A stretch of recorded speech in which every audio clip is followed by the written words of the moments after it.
Po krstu je Jezus takoj stopil iz vode in glej, odprla so se nebesa. Videl je Božjega duha, ki se je spuščal kakor golob in je prihajal nadenj. Kako sem se rad tudi jaz, kot otrok potapljal v morje, podvodno gladino. Obul sem plavutke, nadel sem si masko in sem se potopil. In če si se kdaj tudi ti potapljal, potem veš, da se potopiš v en čist nov, drugačen svet. Pod vodo je vse drugače. Svetloba je drugačna, zvok je drugačen. Stvari, ki jih vidiš, so drugačne kot tiste, ki jih gledaš sicer nad površjem. Pisane ribe, morska trava, školjke, vse je drugače.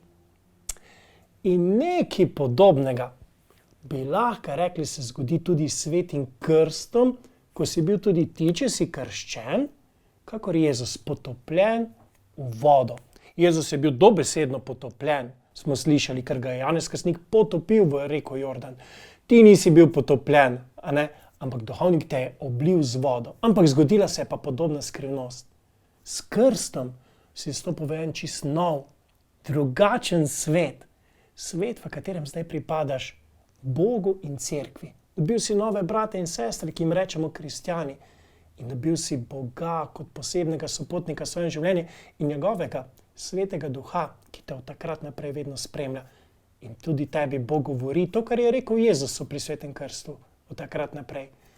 Ti si moj otrok, ti si moj ljubljeni sin in na teboj imam veliko veselje. Kaj je lahko lepšega od tega? A ni to čudovito? Zato danes, na nedeljo Jezusovega krsta, se spomni tudi svojega krsta in bodi ponosen, vesel, da si tudi ti Božji ljubljeni otrok, da si kristjan. Pa lepo praznuj in lepo nedeljo.